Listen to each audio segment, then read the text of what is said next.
viernes 1 de febrero del 2019. Buenos días y bienvenidos. Revisemos quiénes son nuestros invitados del día de hoy. Bismarck Arana, magíster en Ciencias Políticas y conductor del programa La Coyuntura. Guadalupe Ollague, bióloga y coordinadora de proyectos del Ministerio del Ambiente. Alfredo Ayora, magíster en Administración de Empresas.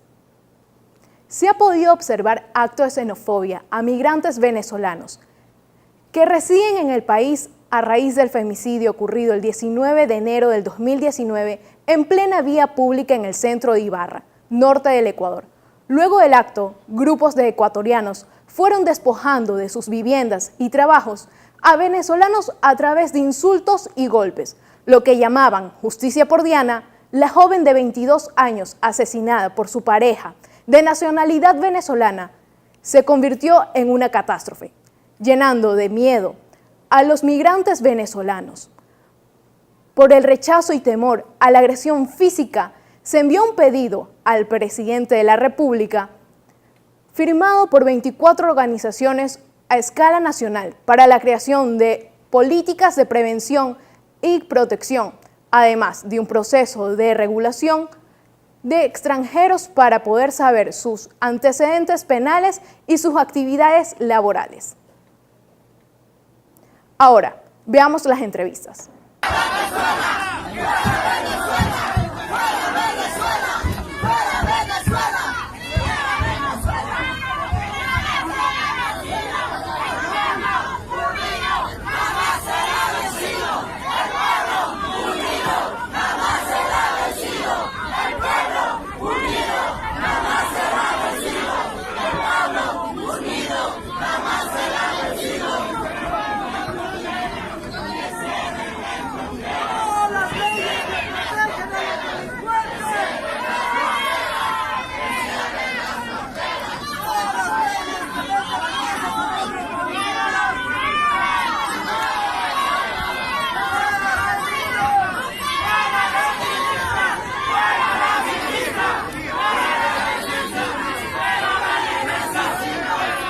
¿Qué tal, Bismarck? Bienvenido. ¿Cuál es su punto de vista sobre la situación que están viviendo los venezolanos en nuestro país? ¿Qué tal? Buenos días y gracias por la invitación. Bueno, con respecto a la pregunta, es una situación muy lamentable, ¿no? El Ecuador nunca se ha caracterizado por ser un país xenofóbico. Lastimosamente, el comunicado que emitió el presidente de la República origina esta situación, ¿no? Y también la acción negativa que se pudo apreciar hace unos días atrás con el asesinato de Diana Carolina, pues no, por parte de su ex conviviente de nacionalidad venezolana.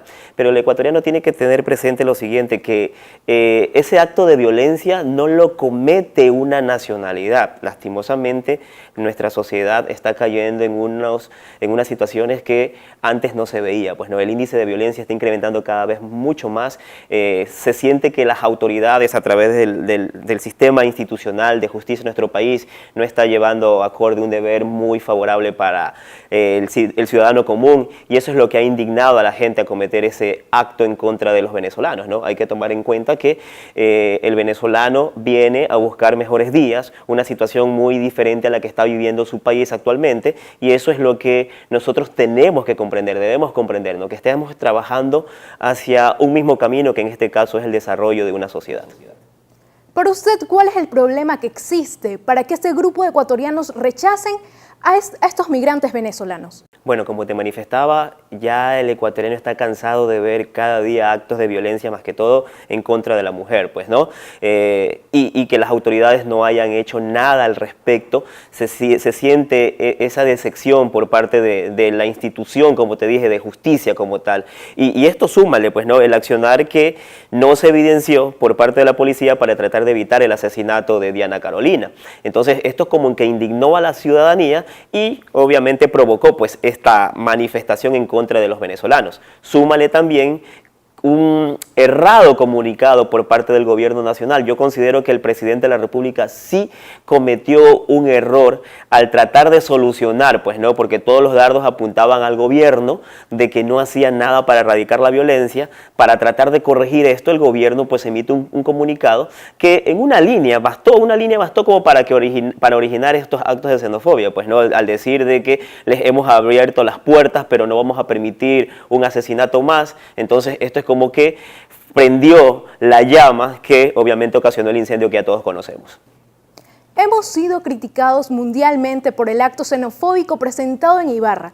¿Cree usted que estas medidas que se quieren tomar dan una apertura para aumentar la xenofobia que está existiendo en nuestro país? Bueno, hemos quedado ante los ojos del mundo como un país, como una sociedad violenta y xenofóbica. Lastimosamente el Ecuador ha caído en eso que nunca antes se lo había vivido, ¿no? El ecuatoriano siempre se ha caracterizado por ser un ciudadano amable, de brazos abiertos. El Ecuador siempre ha sido una tierra de paz, y que ahora estemos viendo estas situaciones no quiere decir que una nacionalidad la esté cometiendo. Los índices de violencia que más se ven en las estadísticas y en las noticias son violencia o índices de violencia provocados por ecuatorianos. Entonces hay que comprender que esto es un mal de nuestra sociedad como tal, ¿no? La xenofobia también origina violencia, y esto, si verdaderamente queremos erradicar, pues empieza a que nosotros como ecuatorianos actuemos de una manera diferente, ¿no? Hay que comprender también que el emigrar de un país a otro forma parte de los derechos que como seres humanos tenemos. Acordémonos que es un derecho universal, ¿no? Derecho 13 de la Declaración Universal de Derechos Humanos habla de la libre movilidad que todos los ciudadanos del mundo tenemos. Podemos ingresar libremente a un determinado país. Lo que generó este comunicado del gobierno y las políticas migratorias que está llevando a cabo es esto, ¿no? Que la sociedad ecuatoriana rechace actualmente al extranjero y con mucha más insistencia al venezolano. Es muy lamentable porque, como te decía, ¿no? Siempre el Ecuador se caracterizó por ser un país de paz, y actualmente estamos dando un precedente muy diferente a lo que durante mucho tiempo habíamos manifestado al mundo. ¿Cómo ve el control de la entrada migratoria para ellos?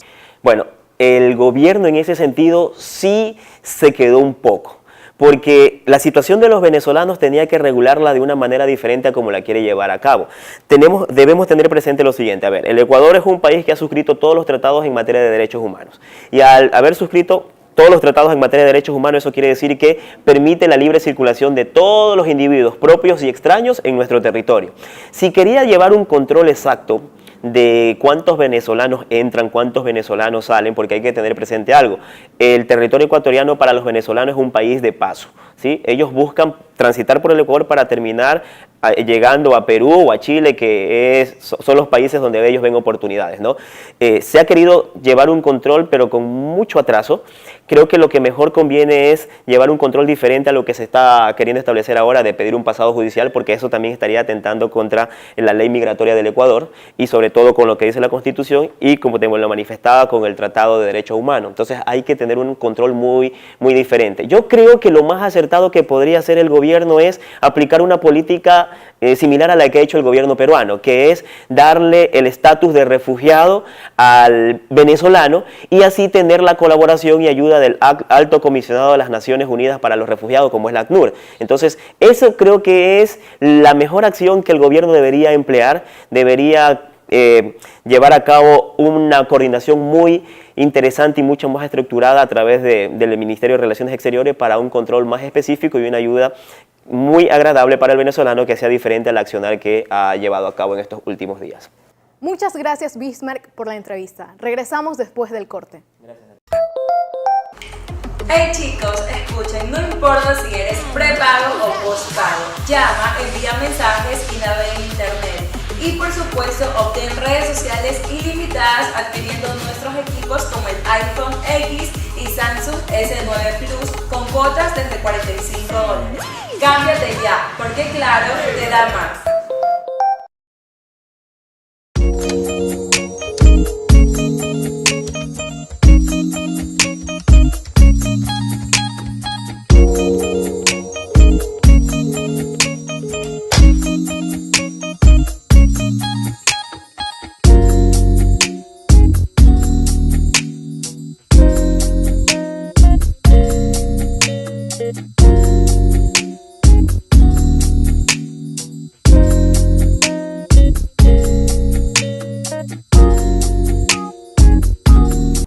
Buenos días, amigos televidentes.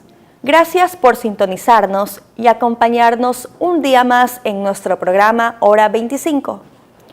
Son las 7 de la mañana y arrancamos con importante información.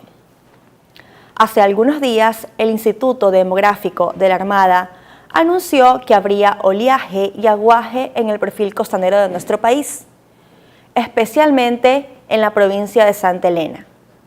Por este motivo, algunos sectores comerciales de esta provincia han paralizado sus actividades, especialmente los pesqueros artesanales, quienes afirman que no está en sus manos controlar los cambios de la naturaleza. Además, aseguran que la próxima veda del 17 de febrero perjudicará más aún su actividad pesquera artesanal y por ende el sustento que llevan a sus hogares. Para entender un poco más sobre estos puntos y esta problemática, tendremos a una invitada muy especial, a la coordinadora del Ministerio del Ambiente de Proyectos, la bióloga Lupe Ollague. Bienvenida, bióloga. Muchas gracias por la invitación y espero compartir con ustedes gran información para todo el público que nos está observando y escuchando. Gracias, bióloga, por su presencia. A continuación, veremos algunos pesqueros artesanales que hablan sobre esta problemática y sus quejas. Veamos. Hola, mi nombre es Cristian Tombaco, pertenezco aquí a la Asociación de La Caleta Pescadores Artesanales Afines. Han habido muchos inconvenientes, más que todo, anteriormente no los había. Ya le estoy hablando desde hace unos 2-3 años atrás, el año 2017, 2016 más o menos. Desde ahí ya comienzan a haber los problemas de que, por ejemplo, lo típico, la veda es para los barcos grandes, para cierta especie de pescado que están en peligro de extinción. Entonces, por eso existe la veda. Pero ya a partir de hace 3 años atrás ya no tan solo lo están haciendo con los barcos que utilizan maquinarias hidráulicas, sino que también lo están haciendo con las lanchas pequeñas que se dedican a lo artesanal, a pulso. Y obviamente se tenía entendido anteriormente de que para las embarcaciones artesanales nunca no iba a existir veda, porque son embarcaciones que se dedican, simplemente se dedican a pescar para sacar su día, su almuerzo, su comida, y los gastos breves en casa. Nosotros sí nos han perjudicado bastante. ¿Sientes que son desvalorizados? Sí, somos muy desvalorizados porque en este caso, incluso no tan solo por ser nuestro trabajo, sino por pensar en el bienestar de las personas que no se dedican a la pesca. Bien, bióloga, como usted misma observó en la entrevista, estos pescadores artesanales aseguran que la veda perjudica su actividad pesquera artesanal. Además dicen que los estudios que hacen estas personas y entidades no son realmente veraces. ¿Usted considera que esto es cierto? En primer lugar, usted como experta, ¿qué es la veda? Bueno, entenderemos como veda a la prohibición por ley o por mandato, y en el Ecuador aplicamos esta veda para precautelar la reproducción y la subsistencia de diferentes especies marinas. Y como bien vimos en el video, estos pescadores artesanales, a ellos no les afecta la veda, puesto que ellos hacen su labor pesquera muy lejos de donde realmente se aplica esta ley. Bueno, como usted lo está comentando, ¿verdad?, que los pesqueros artesanales no son perjudicados con este decreto de la veda, pero uno de ellos asegura que sus millas son realmente cortas y los industriales son los que realmente no son perjudicados. En este caso, usted, como conocedora de la problemática del asunto, ¿qué podría anunciarle a estos pesqueros artesanales que se sienten perjudicados por la veda próxima a venir? Bueno, esta veda se la pone, esta ley prácticamente, debido a que los cangrejeros, aquí la veda se le aplica a los cangrejos. Los cangrejeros tenían en su labor en el periodo en el cual el cangrejo está en la etapa de reproductiva y también en etapa juvenil, entonces ellos cogían, porque como usted bien entiende, este cangrejo se lo adquiere con la mano y lo cogían y lo metían al saco y se lo llevaban, la cual estaba ya en un desequilibrio en la naturaleza y en la pérdida de esta especie. Entonces, no sé por qué los señores los pesqueros artesanales dicen que a ellos les está afectando, puesto que ellos es una pesca y la veda se encarga, es más, de la concha y del cangrejo. Bueno, ya lo escuchamos. Nuestra querida Lupe asegura que la veda no perjudica específicamente a los pescadores artesanales. Debe de haber una instrucción y un conocimiento previo para conocer realmente qué es la veda y a quiénes perjudica. Gracias, coordinadora, por habernos acompañado hoy en nuestro programa Hora 25. Nos iremos a una pausa comercial y volveremos con más de nuestro programa.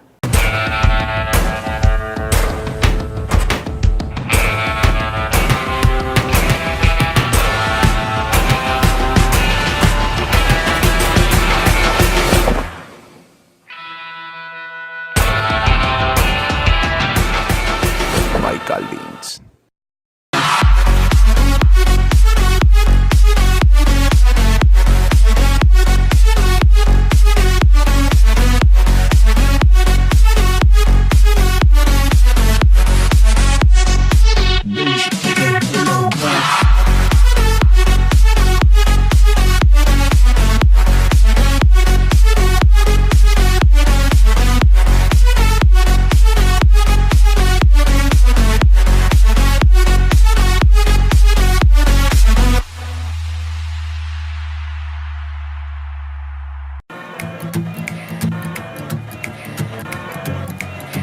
Raúl, luego de tanto tiempo.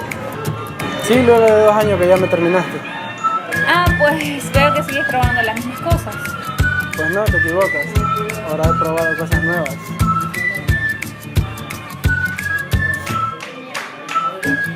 Ah, pues, qué bien. Porque solo en McDonald's puedes probar cosas nuevas. Casi 3 años de la catástrofe del 16 de abril del 2016 y los comerciantes del centro de Portoviejo aún reclaman y exigen ayuda por parte del gobierno y del municipio. Aseguran que el sector donde actualmente están ubicados no es rentable, su actividad económica es baja y tienen miedo a quebrar. A continuación, algunos testimonios de los comerciantes. Es decir, recuperar no se ha recuperado, definitivamente. Porque hay que entender que nosotros estamos en la zona comercial de Portoviejo, prácticamente en la parte central, donde antes el comercio fluía, había comercio lo suficiente, había instituciones públicas, al menos para el tipo de negocio que tengo yo. Pero ahora todo se ha diseminado. Las instituciones están por el norte, por el sur, por el este, por el oeste, ya no donde deben estar.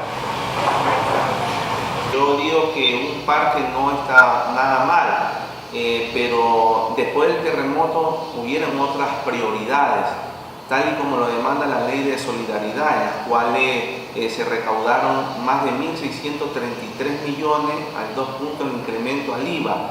Y la ley es bien clara, todas esas recaudaciones, esos dineros solidarios de todos los hermanos ecuatorianos que aportaron con el incremento al IVA, eran para las zonas afectadas y devastadas por el terremoto. Es en este caso que estamos justamente aquí en la verdadera zona cero de Portoviejo, en las cuales más de 30 manzanas al perímetro del casco comercial de Portoviejo no se ha hecho absolutamente nada. Por eso es nuestra indignación. 33 meses después del terremoto, vemos cómo está el casco comercial de Portoviejo, abandonado, deprimido, desolado, donde no ha habido una verdadera reactivación comercial y económica, donde no ha existido políticas públicas de parte de este GAC municipal de Portoviejo, donde no se han invertido los dineros y le han dado prioridades a otras cosas,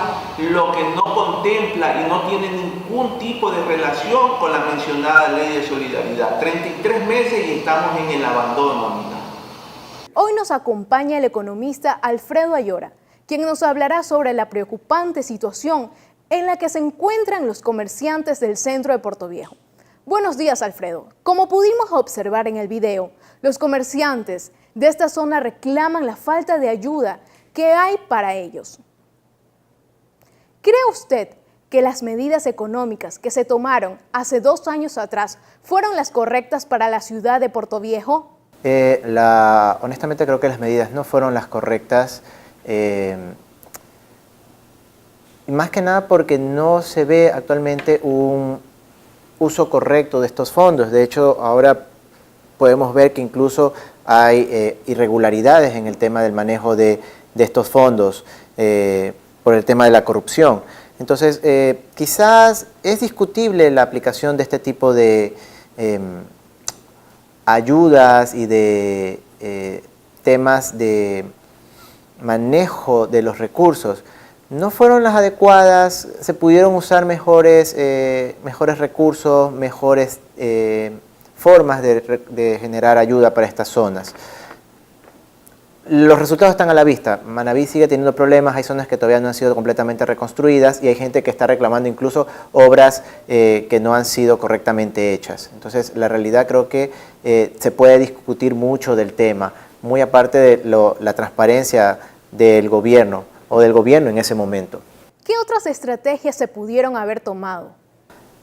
Se pudieron haber tomado muchas estrategias, incentivos tributarios, recortes de impuestos a esas zonas para generar movimiento, una campaña más agresiva de turismo en esas zonas para eliminar el miedo. El miedo es quizás el principal elemento que afecta a estas zonas después del terremoto, miedo de que vuelva a pasar. Quizás el haber hecho más campañas a favor del turismo, del comercio, declarar zona franca a esas zonas para que no paguen impuestos durante 2, 3 años después del fenómeno, hubiera sido mucho más rentable y mucho más efectivo que haber aumentado los 2 puntos al IVA, haber incautado, porque fue una incautación el tema de los sueldos, y lastimosamente no sabemos qué se hicieron con esos recursos. O sea, fue mucha gente dando plata, mucha gente que se le quitó dinero, las ayudas internacionales, la gente que donó dinero, pero hasta ahora no sabemos qué se hizo con ese dinero.